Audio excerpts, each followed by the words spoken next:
بسم اللہ الرحمن الرحیم۔ پچھلی ویڈیو میں ہمارے سامنے ایک سوال آیا کہ مخلصین کون لوگ ہیں؟ ایسے لوگ جن کے بارے میں اللہ تعالیٰ نے قرآن کریم میں فرمایا کہ ان لوگوں پر شیطان کا کوئی زور نہیں چل سکتا۔ سورہ صاد کی آیت نمبر 82 اور 83 کے مطابق، 82 اور 83 کے مطابق، جب شیطان کو اللہ تعالیٰ نے نکالا تو شیطان نے آگے سے کہا کہ اے اللہ، مجھے تیری عزت کی قسم ہے، میں ان سب کو یعنی انسان کو، آدم کو بہکاؤں گا، لیکن سوائے ان لوگوں کے، ان بندوں کے جو مخلصین ہیں، ان پر میرا کوئی زور نہیں چلے گا۔ مخلصین کون لوگ ہیں جن کو اللہ تعالیٰ یہ مخلص کا ٹائٹل دے رہا ہے؟ یاد رکھیے یہ زبر کے ساتھ ہے، زیر کے ساتھ نہیں ہے۔ مخلص اور ہے، مخلص اور ہے۔ مخلصین کون ہیں جن کو اللہ تعالیٰ زبر کے ساتھ یہ ٹائٹل دے رہا ہے کہ ان لوگوں پر شیطان کا بھی کوئی زور نہیں چل سکتا، یہ اللہ تعالیٰ کے مقرب، پسندیدہ، برگزیدہ اور چنے ہوئے بندے ہیں۔ وہ کون لوگ ہیں؟ انبیاء کے ناموں کے ساتھ اللہ تعالیٰ نے قرآن کریم میں مخلص کا لفظ استعمال کیا۔ مثال کے طور پہ موسیٰ علیہ السلام کے ساتھ، ابراہیم علیہ السلام کے ساتھ، ادریس علیہ السلام کے ساتھ اللہ تعالیٰ نے فرمایا کہ یہ ہمارے مخلص بندے ہیں، لیکن مخلص کا لفظ بھی استعمال ہوا۔ سورہ مومن کی آیت نمبر 65 کے مطابق اللہ تعالیٰ نے فرمایا وہ زندہ ہے جس کے سوا کوئی معبود نہیں، پس تم اسے پکارو اپنے دین کو اس کے لیے خالص کر کے۔ مخلصین لہ الدین، یہاں پہ مخلصین زیر کے ساتھ مخلص استعمال ہوا ہے اور حکم دیا جا رہا ہے کہ اپنے دین کو اس کے لیے خالص کر کے، یعنی مخلص ہو کے اس کو پکارو۔ اب ان دونوں الفاظ، یہ جو دونوں الفاظ استعمال ہو رہے ہیں، مخلص اور مخلص، ان دونوں کے لفظ مختلف ہیں۔ یاد رکھیے گا، مخلص بندے پر شیطان کا زور چل سکتا ہے، مخلص بندے پر نہیں چل سکتا۔ اب دونوں الفاظ کو اگر دیکھا جائے تو دونوں الفاظ لفظ اخلاص سے نکلے ہیں۔ دونوں کا مطلب مختلف ہے لیکن یہ نکلے ایک ہی لفظ سے ہیں، اخلاص سے۔ اخلاص کیا ہے؟ اخلاص کا مطلب یہ ہے کہ اللہ تعالیٰ کی رضا کی خاطر خالص ہو جانا، اللہ تعالیٰ کے لیے خالص ہو جانا اخلاص کہلاتا ہے۔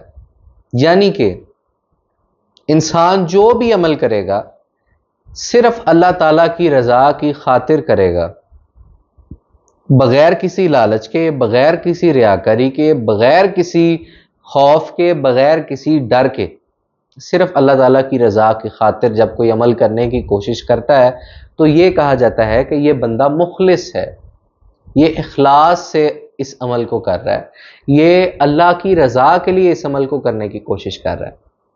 لیکن ایسے بندے پر بھی ابھی بھی شیطان کا زور چل سکتا ہے۔ وہ کون سا مقام ہے، وہ کون سی سٹیج ہے کہ جس سٹیج پر جا کے مخلص میں تبدیل ہو جائے گا؟ یاد رکھیے، جب انسان اخلاص کے درجہ کمال کو پہنچتا ہے، اخلاص کی پیک پر پہنچ جاتا ہے، تب اسے مخلص کہا جاتا ہے۔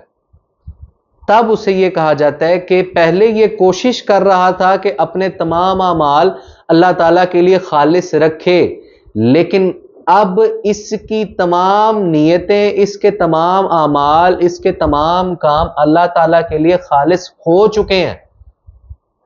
اب کوئی گنجائش باقی نہیں رہی کسی بھی کثافت کی، کسی بھی گندگی کی، کسی بھی ایسی چیز کی، کسی بھی ریاکاری کی، کسی بھی دو نمبری کی جو اللہ تعالیٰ کی رضا کے علاوہ ہوں گی۔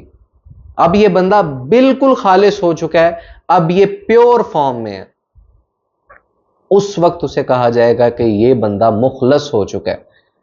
اور یاد رکھیں، یہ صرف اللہ تعالیٰ کا انعام ہے، یہ اللہ تعالیٰ کا کرم ہے۔ جب انسان کوشش کرتا ہے کہ میرے اعمال اللہ تعالیٰ کی رضا کے مطابق ہو جائیں، پھر جب اللہ ان سے راضی ہوتا ہے تب انسان کو یہ انعام دیتا ہے کہ ہم تمہیں مخلص کر رہے ہیں، ہم تمہیں خالص کر رہے ہیں، اب کے بعد شیطان کا تم پر کوئی زور نہیں چلے گا۔ آپ ایک لمحے کے لیے، ایک منٹ کے لیے اس بندے کو امیجن کریں، سوچیں ذرا کہ جس بندے کو اللہ کی راہ سے بہکانے والا ہے ہی کوئی نہیں. جب شیطان کا ہی کوئی زور نہیں ہوگا، ہمیں خود پتا ہوتا ہے کہ جس بندے نے اس راستے پر سیدھے چلتے جانا ہے تو اس نے کسی نہ کسی دن اپنی منزل پر پہنچ جانا ہے. کیوں؟ کیونکہ اس کو بھٹکانے والا، اس کو راستے سے ہٹانے والا کوئی بھی نہیں ہے.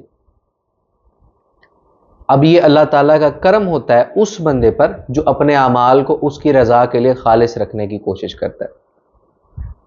پھر میرا رب اسے مخلص قرار دے دیتا ہے، اسے یہ ٹائٹل دے دیا جاتا ہے کہ آج سے تم مخلص ہو، تم خالص ہو چکے ہو، اب شیطان کا تم پر کوئی زور نہیں ہے. اور اس بندے کو اللہ تعالیٰ اپنا دوست بنا لیتا ہے، اس سے دو چیزیں دور کر دیتا ہے، ایک غم اور ایک خوف. انسان سے تمام قسم کی دنیا کے سارے ڈر، سارے غم، سارے خوف اللہ تعالیٰ دور کر دیتے. دنیا کے غم اور خوف دور ہونے کے بعد اللہ تعالیٰ اس سے آخرت کا غم اور خوف بھی دور کر دیتا ہے. وہ پھر اس چیز سے ماورا ہو جاتا ہے، اسے نہ دوزخ کا خوف رہتا ہے نہ جنت کا لالچ رہتا ہے. اگر وہ کوئی عمل کرتا ہے، کوئی نیکی کرتا ہے، تو وہ اس لیے نہیں کرتا کہ یا اللہ مجھے نیکی ملے، مجھے ثواب ملے، میں جنت میں چلا جاؤں. اس کی یہ نیت، وہ اس نیت سے باہر آ جاتا ہے. نہ وہ اس لیے کرتا ہے کہ یا اللہ اگر میں نے یہ کام نہ کیا تو کہیں میں دوزخ میں نہ چلا جاؤں، میں کہیں آگ میں نہ جلوں. وہ اس خوف سے بھی باہر آ جاتا ہے. جس طرح اللہ تعالیٰ نے قرآن کریم میں فرمایا ہے کہ ہم ان سے دو چیزیں، جو اپنے میرے دوست ہیں، میں ان سے دو چیزیں دور کرتا ہوں، غم اور خوف. آخرت کے غم اور خوف بھی دور کر دیتا ہے. پھر اس کا ہر عمل صرف اس لیے ہوتا ہے کہ اے میرے رب تیری رضا ہے، تیری رضا کی خاطر میں یہ کام کر رہا ہوں، مجھے نہ کوئی لالچ ہے نہ کوئی خوف ہے. پھر میرے رب کا انعام ہوتا ہے، تمام غم، تمام خوف اس سے دور کر دیے جاتے ہیں، صرف میرے رب کا کرم اور فضل رہتا ہے. اور یہ یقین کریں یہ اللہ تعالیٰ کا انعام ہوتا ہے. کوئی انسان اپنی ریاضت سے، اپنی کوشش سے کچھ نہیں کر سکتا جب تک یہ اللہ تعالیٰ کی مرضی کے مطابق نہ ہو. اور یہی اللہ تعالیٰ کا انعام ہے. اور انعام کون سا ہے؟ ان لوگوں کا راستہ جن کا ہم روزانہ نماز میں 5 وقت ہم جن کے راستے کو حاصل کرنے کے لیے اللہ تعالیٰ سے دعا کرتے ہیں، اے ہمارے رب ہمیں ان لوگوں کے راستے پر چلا جن لوگوں کے راستے پر تو نے انعام کیا. یہ وہ راستہ ہے. شیطان سے بالکل پناہ حاصل ہو جاتی ہے، شیطان کا کوئی عمل دخل نہیں رہتا. انسان رب کی حفاظت میں آ جاتا ہے، اللہ کی تحویل میں آ جاتا ہے، اللہ تعالیٰ کی پناہ گاہ میں آ جاتا ہے. کون سی پناہ گاہ میں؟ جس پناہ گاہ میں جانے کے لیے ہم روزانہ اللہ تعالیٰ سے دعا کرتے ہیں، اے میرے رب ہمیں، اعوذ باللہ من الشیطان الرجیم، ہمیں اس شیطان مردود سے پناہ دے اور اپنی پناہ گاہ میں لے لے. پھر اللہ تعالیٰ اسے اپنی تحویل میں بھی لے لیتا ہے، وہ راستہ بھی عطا فرما دیتا ہے جس پہ انعام ہوتا ہے.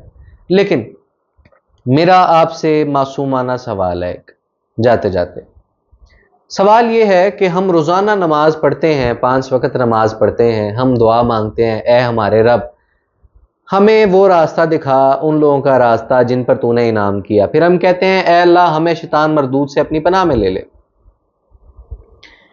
اللہ تعالیٰ فرما رہا ہے کہ میں پناہ میں لے لیتا ہوں، میں تم لوگوں سے، میں ان لوگوں سے وہ 2 چیزیں جو اس نے فرمائی، غم اور خوف، میں دور کر دیتا ہوں.